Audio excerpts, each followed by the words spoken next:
Welcome back once again, all you +2 comedy modifiers, to Solving the Witness, a laid-back, annotated Let's Play, where we try to uncover the deeper underlying meanings of Jonathan Blow's The Witness. Draken84 has a great comment before we get started. I feel like the broken screens are to fit in with one of the themes of the game, probably the theme number 4, fatalism. The mountain is constantly set up to be something to be feared, and the fact that everything is broken here really fits with that. The statue of the man being crushed by furniture was also legitimately scary to me the first 20 or so times I passed it. Eventually it lost that power over me, but I could never walk by that statue without my heart rate going up dramatically.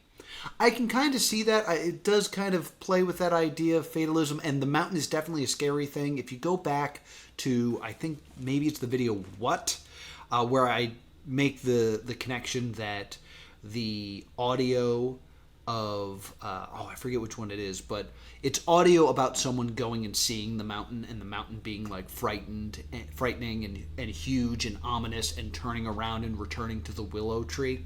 The mountain is always kind of like this ominous thing that hangs over you until you're ready to go and conquer it. So I definitely see that. The idea of everything being broken, kind of playing on with fatalism, that like nothing, you're in here and now nothing works. I definitely kind of dig that.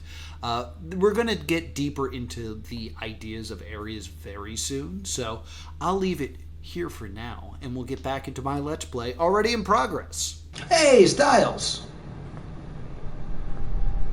Doing well, playing the Witness, trying to solve this son of a gun.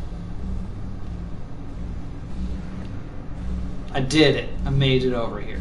I'm a very smart boy. Very smart boy. Alright, so that is a ton of sculpting tools.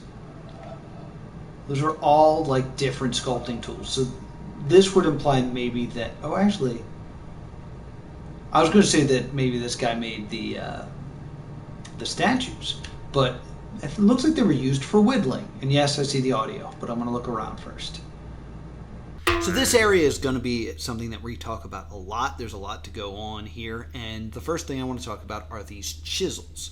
The chisels are clearly there to do some whittling so that they can create these models of what I believe to be earlier versions of the shrine. This is the shrine area, which is the area where you're constantly looking through things in order to solve, not shadows, but actual physical objects in order to see the puzzles. I think that what is meant to be communicated here, and I'm going to jump in a few more times to kind of get into this, we've seen chisels before. There is a statue on the top of the mountain of a man with a chisel, and he takes it out of a laptop. So this idea of sculpting things in some sort of virtual reality simulation really seems to be hitting home in this area. Even though the things here are being physically made with chisels, we have information from somewhere else to imply that these are actually just being coded in.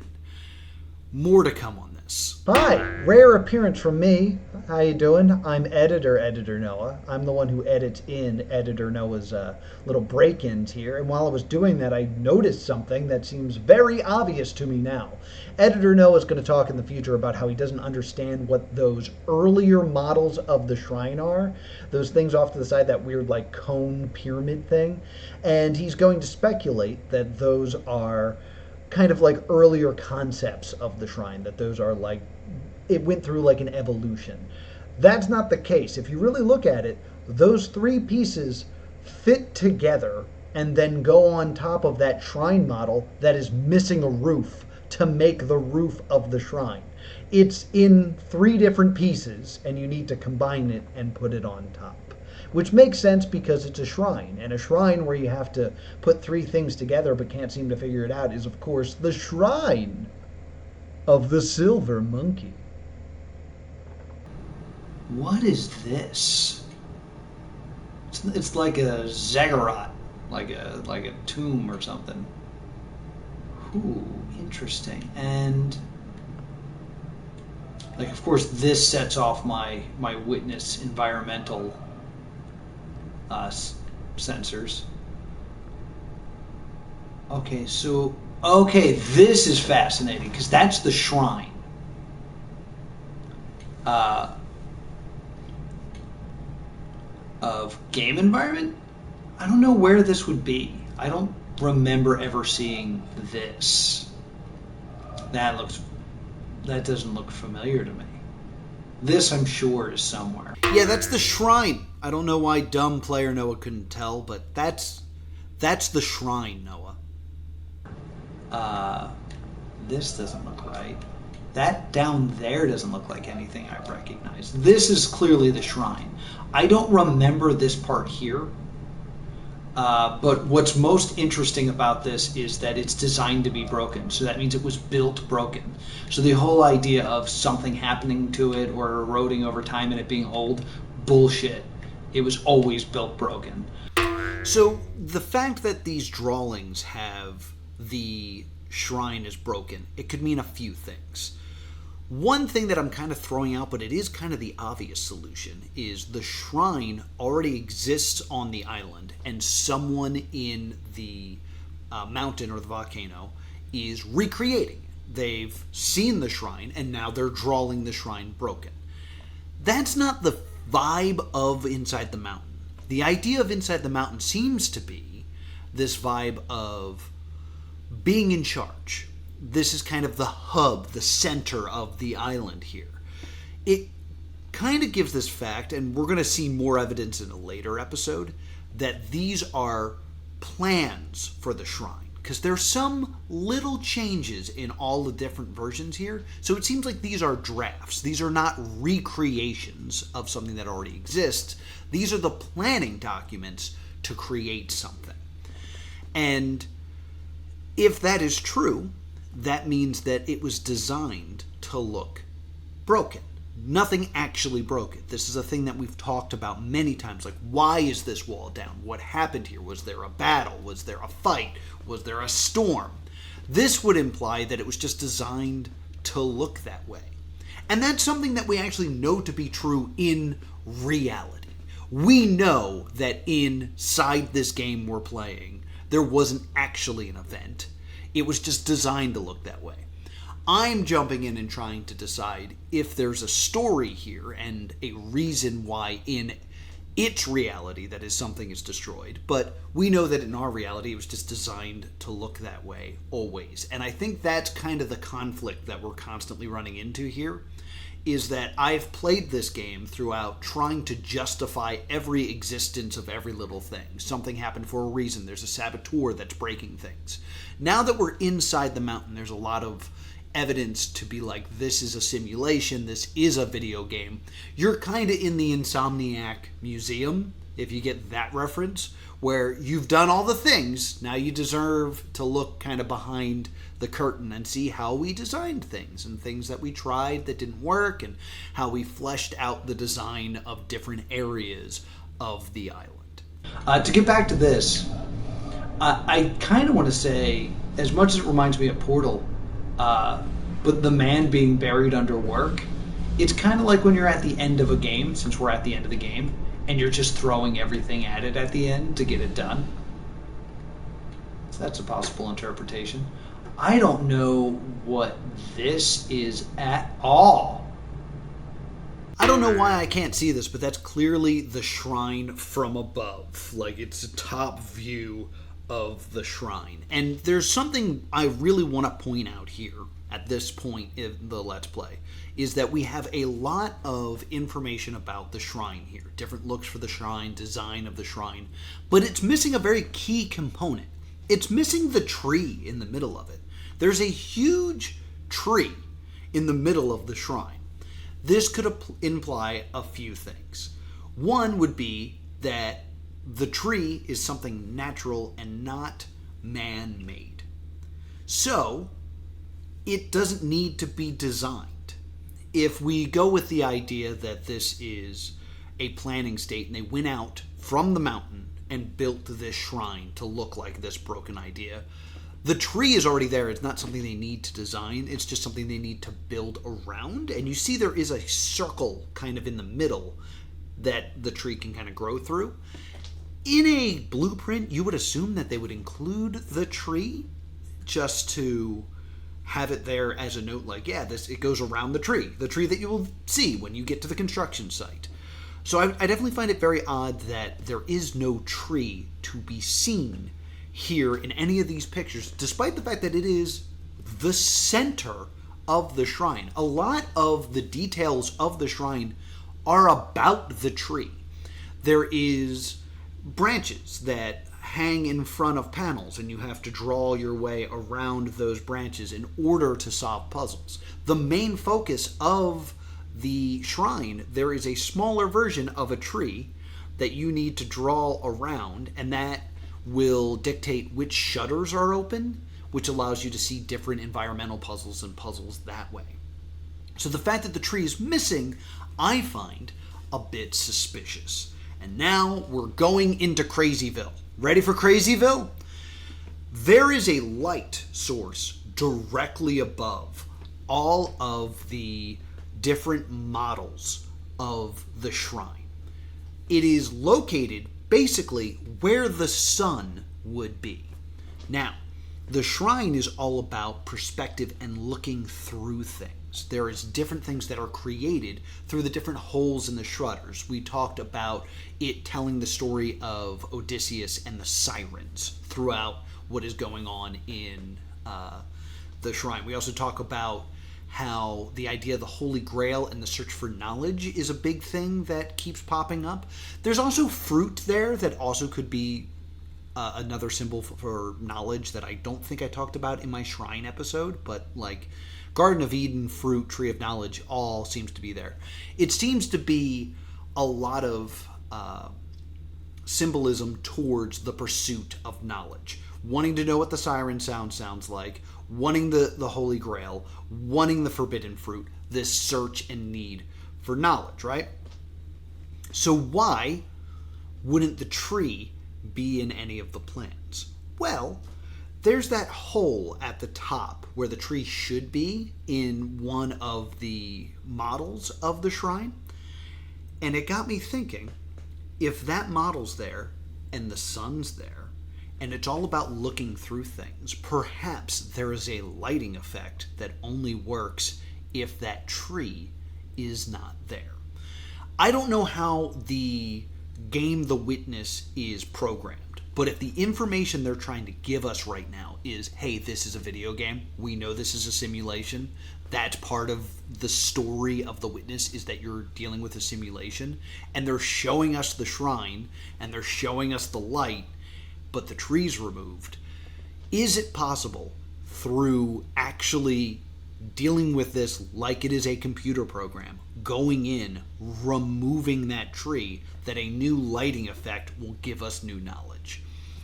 It's a bold theory, but this is one that I couldn't get out of my head. I don't know how true the lighting effects are in The Witness, since I always talk about how like nothing moves, the sun doesn't move, there's not a lot of different motions and things like that. But you have a true shadow when you walk through things. So perhaps there are true lighting effects going on here. I'd have to look back at like the shadows created by like the bridges you make in the treehouse section to really nail down how true the lighting effects are, if it's just a programmed picture. The way I'm trying to explain this is sometimes with light in video games, there is just kind of the idea of light. Light doesn't need to change for this area. So it's basically a painting. Like the idea of a shadow is here because that item never moves. So we just painted the shadow on the wall. That's one way to program it. The other idea is true light. You put a light somewhere and the computer reads where the light source is and programs in the shadows appropriately. If it's two, we might actually see something if we remove the tree from the equation. Is that something that we can even do? I don't know. But I'm pretty sure what I'm saying for real is I need to buy this on PC so I can mess with stuff, because I can't do that on my PlayStation. Idiot. Editor Noah, back on a different day. That's why I'm wearing a different shirt. This is why this episode came out late. So, he's talking a big game, and I wanted to include all of it because he was really excited about this whole idea about hacking the game and removing the tree and all this other stuff. It's great. However, remove that big dumb head. If you look right underneath where that head was, it's very clear that the way that the shrine was shaped was to allow sunlight to hit a tree so a tree could grow through the shrine. So the shrine that we have today was built not around a tree, but with the intent of growing a tree within it. This has major repercussions. This kind of disqualifies simulation theory, that the idea that everything in this game is just being programmed, because this implies that time has to pass for a tree to grow here naturally using sunlight. This eliminates the whole there is no time thing that I keep saying. There's just no time when I'm experiencing the game. We don't move forward in time. But in the context of the game, based on what we're seeing here, there is evidence that the way the shrine was designed was to always look broken and to be built around an area that a tree would grow. Because you can see it's just like a little Charlie Brown twig right now. But if you go to the shrine, you'll see a big old tree. So that's kind of big deal. I'm sorry you had to listen to the rambling, but kind of big deal. This is very suspicious. What is this? I think that's the shrine in the background. But then this is some sort of light. It doesn't look like one of the lasers. And then I don't quite know what these arrows are pointing to. This could be the river. I could be looking at the shrine from above, maybe? Like this is the mountain, and I'm going down into the mountain. And then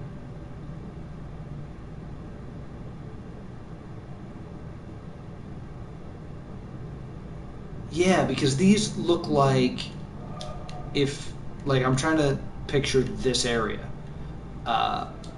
This is the many steps, which is the thing I'm currently editing for YouTube, actually. The many steps of environmental that leads up to this, and then those are the three you do by looking through the window, and then this is where like the laser is. That's a weird one. I'm gonna have to think about that one a lot. And there's more drawings. Why is the shrine so important? It's not my favorite area at all. It might be my least favorite area next to audio, next to the acoustic jungle. This is a really fun detail that I wanted to point out here. Everything in this room is made out of wood. Not the whole room. I guess this just corner of this room is made out of wood. The walls, the floor, the desk, the models. But if you look at the floor and the walls, there are boards missing.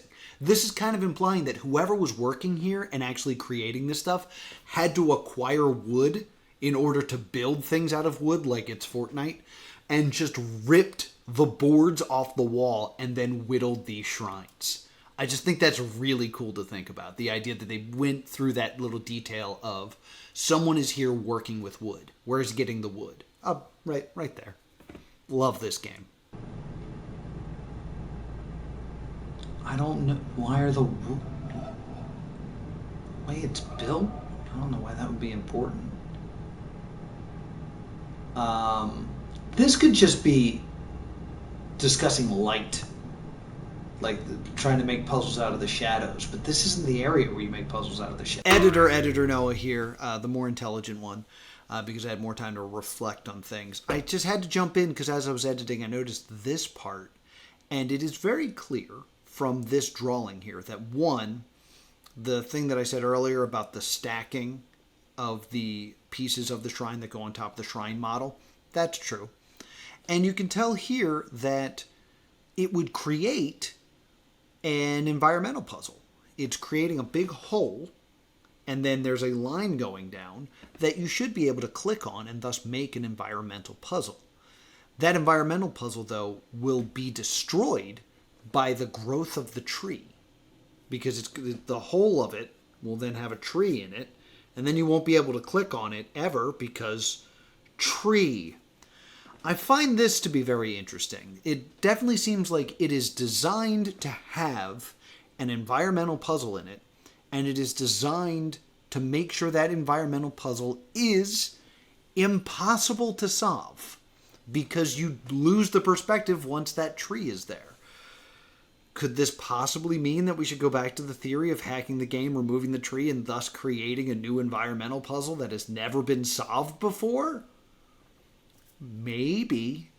But it seems interesting that it seemed like the thesis of the shrine here, at least in this image, was to create an environmental puzzle and then purposely destroy it through its own design by having a tree grow through it. What's going on here? This is like looking through the environment, not looking through shadow. What is that shape? I really want to go back to the shrine and look at what the shrine looks like on the roof, because I don't remember that shape at friggin' all. Huh? Speaking through? Anything interesting in here? Okay, so this is going to be one of those bullshits where this is in the way. Oh no, it's a symmetry puzzle. These are the freaking worst.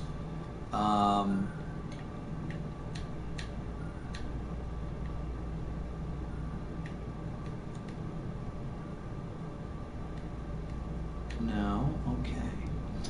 Okay, so I can do this, this. I can't quite click that way. I can click this way. That separates them, right? That's that. Ooh, but then how do I... Ooh, how? How even?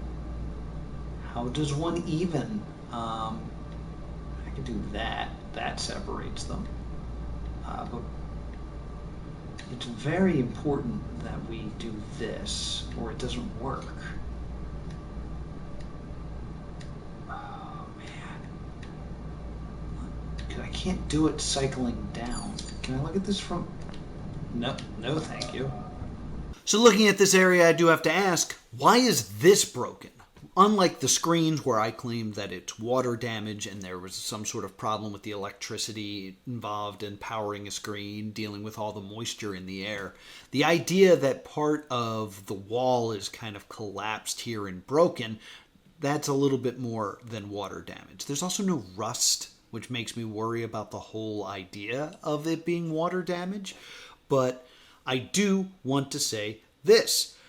Let's go back to the wood room. If they are using the wood there in order to create things, do they need the metal structure that was originally placed here to build other things? Think about all the orange storage containers. They're all empty. They've used up all the metal or whatever was shipped there. So now they are taking from their own kind of hub to create other things because they need the metal to do things. I think I might be going a little bit too far here, but I really like the extended metaphor you can draw out of this. If this is meant to show that the people who worked here in the mountain were using the materials that were in the mountain, that were used for other things, to create new things, it kind of works very nice with the metaphor of this all being a video game, because to save time, the people making new things reused assets in order to create a more vibrant setting. I think that's really nice. Do I think it's intentional? No, I think I might be reading a little bit too far into it, but I think it's really cool, so I shared it with you. Can I do this shit?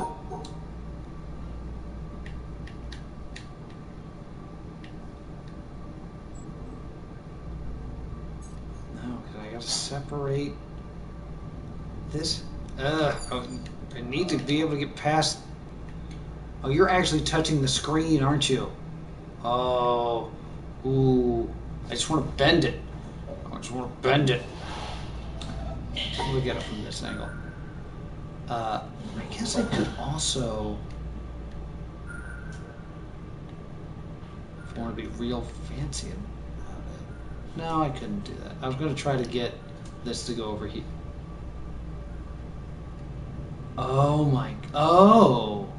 Interesting. I can go through it because that's not the one I'm controlling, but I'll hit it here. Ah.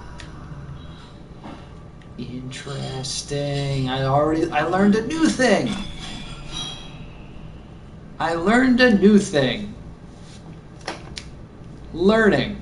Learning's half the battle. The other half is screaming at the TV. So, dude, I picked up some retro hardware today. Oh, really? Picked up a zipped 100 drive and a DVD VCR combo. Cool. $12 and a movie. What movie did you get?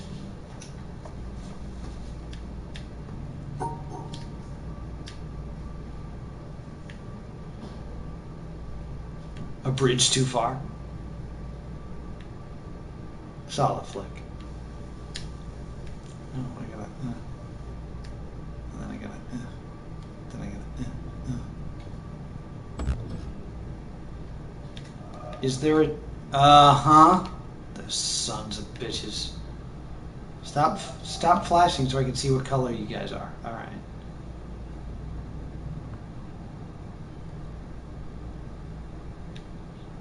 Black and that one's white. Ooh, that's going to make this very difficult to do.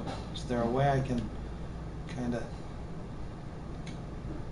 do this? But I forget what's underneath you. All right, they're all white.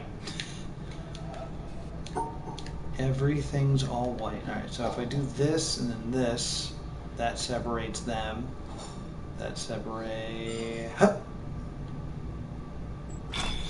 There we go. Big brain.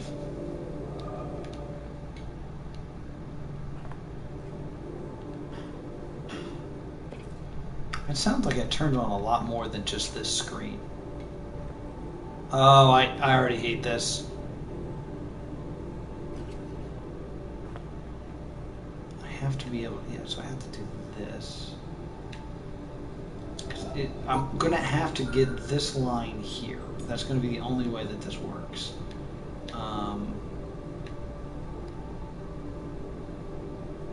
Because I'm not going to be able to go through these, but I can do this, and I can do this.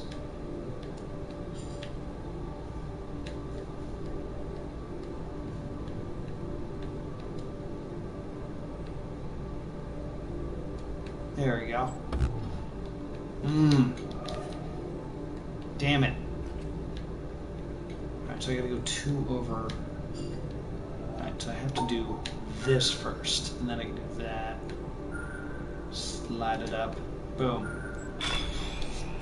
Second try, not bad.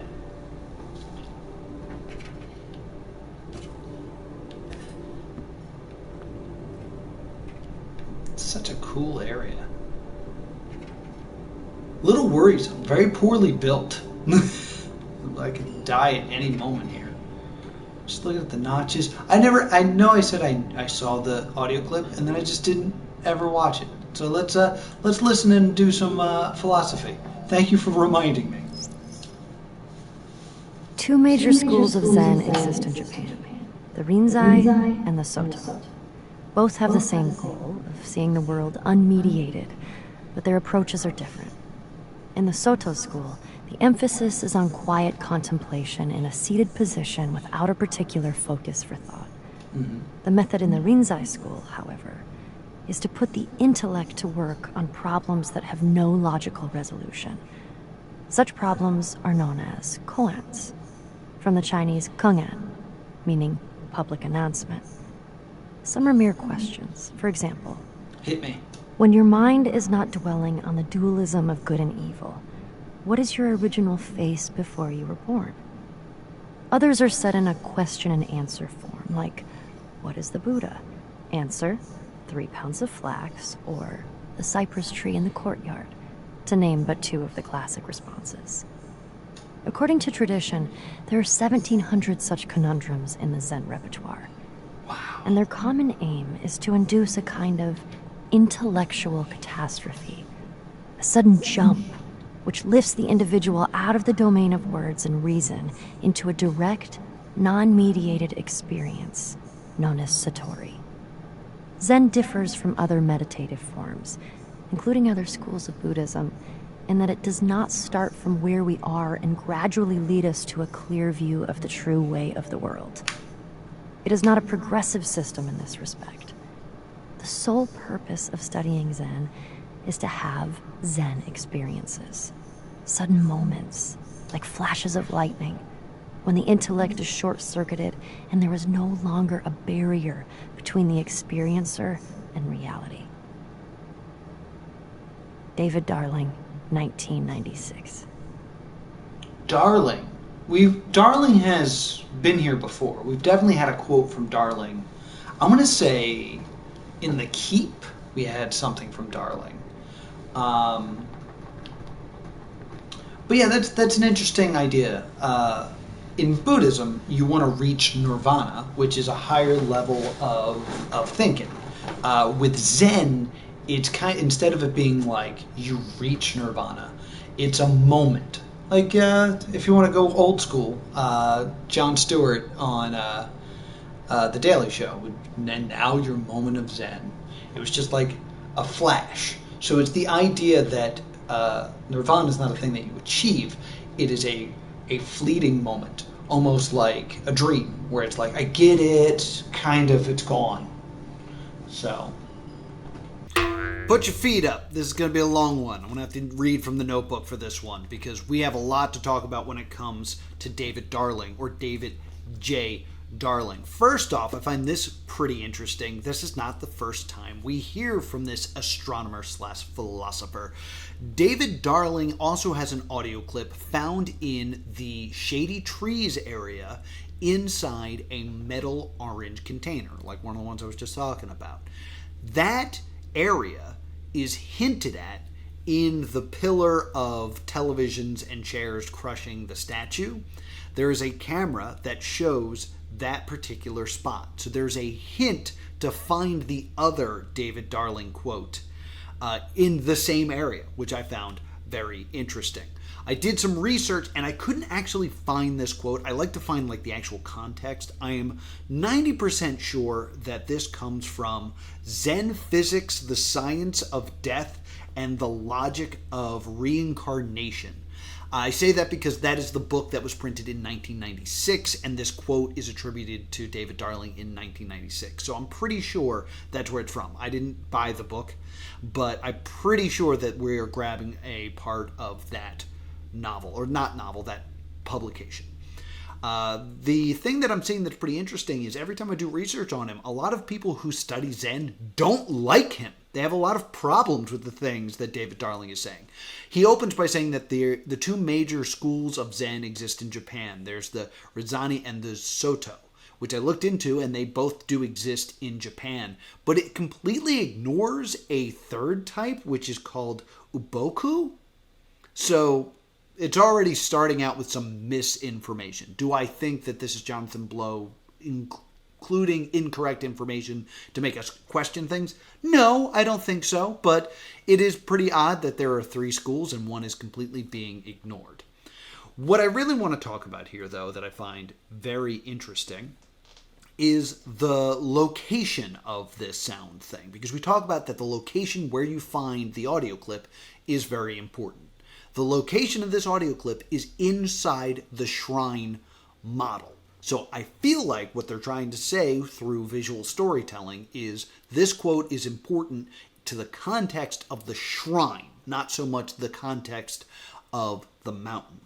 There is talk of this idea of an intellectual catastrophe, and the idea of catastrophe being placed into a building that is in ruin. I think there's some very nice parallels there. And basically, it brings up these two ideas, these two thoughts that each school has. There's the idea of meditation through doing nothing, through just standing and being quiet and letting just thoughts go through your brain and trying to empty out the mind. And the other is done through asking questions, through what's the insane question that is asked? What is the Buddha? It is a cypress tree in the courtyard. More on that later. I find that especially interesting with the whole simulation theory that we're going through. We're kind of, as players, doing both schools of thought at the same time. Our avatar, which is us in the game, in the shrine, is trying to solve these puzzles. They're trying to develop meaning through looking through things and questioning the surroundings around them and seeing through to see the answers. How do you draw this line? By looking through a tree. Out of context, that sounds insane, but it makes sense to us as players of this game. So that kind of links back to what is the Buddha? He is a pound of flax. So while we're doing that, though, our physical bodies are not doing anything. They are sitting quietly, hands on controllers, barely moving. So through the Witness, we can kind of accomplish both schools of thought at the same time. Our physical bodies are sitting there, quiet, not doing anything, while our avatar in the game is trying to question what's around them in order to solve these deeper puzzles. That was one way that I wanted to think about it. Getting back to that weird, the cypress tree in the courtyard. I took some time and was like, well, what is a cypress tree? I was hoping I could be like, it's the tree that's in the shrine. It's not really. A cypress tree is an evergreen tree, but it's not like a pine tree. It has kind of these very soft green spines, I guess. They're very soft. They're not like sharp or anything like that. It's not like an ivy or, like I said, a pine tree. It's not a Christmas tree. It's this kind of like soft greenery that stays green even in the winter. The actual tree part of it does resemble the roots in the treetops area. I don't think those are cypress trees either. I don't think I've seen a cypress tree in the game. If you know of a cypress tree, perhaps in a courtyard, let me know in the comments down below. What else do I need to talk about here? I think that's it for this. This was not as long as I thought. I lied, there's more. The one other idea that I have here is, since this is in the shrine and we're getting told about these two schools of thought, in-game, because I know I already talked about doing both schools of thought, but in-game we've already tried one. We have tried going through asking these weird questions to solve things. One thing I don't think we've really done is this idea of going to a place and doing nothing. Just sitting and seeing if through time anything will happen. This is something that Jonathan Blow likes to do in his games. In Braid, there's a whole part where you have to wait a real world hour to see if anything happens. And I've also mentioned that the pause screen in The Witness is you closing your eyes, and there's that weird kind of shapes you see when your eyes are closed. I've always been curious, if we just sit with our eyes closed for a long period of time, will anything happen? So will there be a stream in the near future where I just go to the shrine and pause and then talk for an hour? No. In the distant future, probably, but there's a lot of videos that need to go up, so wait on that one, okay? Now it got full on spiritual, yeah. One of my meditative exercises here, I'll show you with the added of Kurt Angle here, because he's what was closest. This is my meditation. This has nothing to do with the game, but I've already started talking about it. But what I recommend is I take something very uniquely in feel and I hold it in my hand. And then without moving my hand, I just try to keep focusing on how it feels. And over time, your brain's like, I know how it feels, so I'm going to shut off those sensors. And you're like, no, brain, I want to remember how this feels. And then eventually, you fall asleep. So that's one of my big moves when it comes to relaxing and meditation.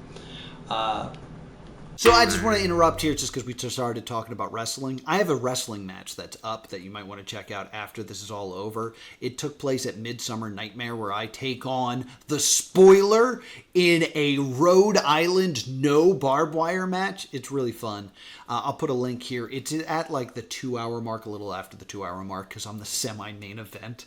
But I thought this would be a good port where I could jump in and, promote myself. Leave your favorite Witness quote, Witness audio file as a comment on Midsummer Nightmare, just to make people confused. I thought I'd throw it in there. What's that? I think I'm just seeing below. But that's very interesting because the idea of Zen is very anti this game, really. Because the whole thing, this is definitely a journey of like, I'm getting there, I'm learning more, I'm figuring it out, I can do this now. There's not really a time where you do a puzzle and you're like, wait, I think I get it, I did it, and I'm not quite sure how. Like, that's not really how this game works. So, to speak of Zen with this game, there would have to be elements that are kind of like beyond logic to make sense, and kind of it's beyond logic for me to think that there's stuff in this game that is how old now? 5 years old, that no one has solved, and yet here I am looking for it. So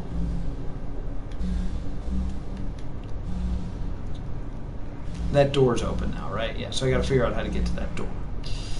Alright, let's go solve the thing again. Hold on. I don't remember this. Where are you? That's right outside the keep. Nope, that's not the keep. Nope, that's not the shrine. That is the beginning area, which I think is called the courtyard. So maybe I should go there and look for a cypress tree. But it's very important to note that the gate to leave is closed. This is important for 2 reasons. 1, the gate being closed once again proves that this is not a live feed. There'd be no way for you to see this camera, see this footage with that gate closed, because you have to be on the other side of it to close that gate. 2, it's a big hint for a big surprise that happens in The Witness. I will just simply say this now. I know how to get in through that secret door. I know that exists. At time of recording, I've yet to actually enter that door, but I know it is there. So I'm still trying to stay blind to things as I've been discussing all these insane things, but I will admit here that I know why that's closed, and I know what we have to do, and I won't say it yet, but it's coming. I promise it's coming. Or that might be not the swamp area, but like the lake area. Yeah, I definitely haven't been there yet. I meditate too, but not religiously. Yeah, I'm non-religious as well in my meditation. It's just fun to shut my brain off. I don't do drugs, so I have to find interesting ways to mess with my brain. You might want to remember this thought of yours later. No spoilers. Alright. Alright, so I gotta get here. It's gotta be a way I can walk there. So do this, and then I come back and get myself, and then that separates. Oh, I went too many.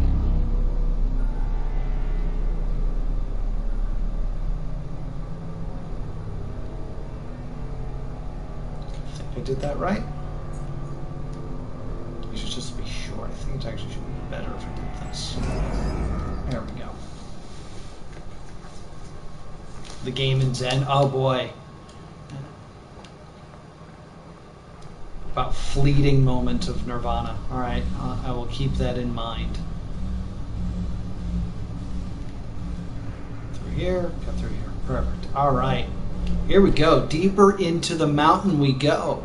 And that's going to do it for this edition of Solving the Witness. Let's go through this episode's takeaways. First and foremost, we have the chisels, and the idea that the chisels are a metaphor for constructing things in a virtual world, which is, of course, done with laptops. We have the models here that are going to be bigger parts of this game, and the idea that this is the central hub.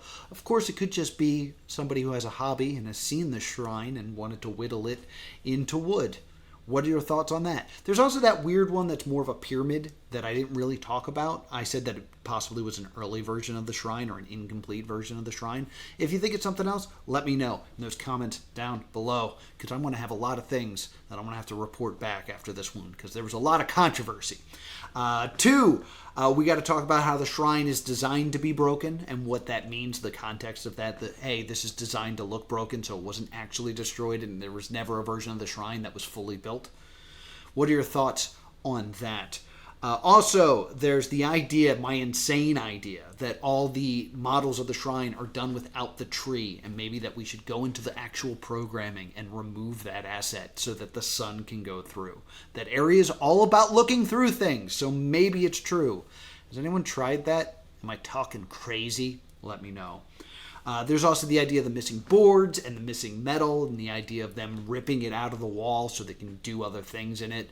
I love my metaphor that it's them reusing assets, but it could just be simple storytelling through the environment, or it could mean something else. Let me know what you think below. Why is everything broken? We just talked about the quote.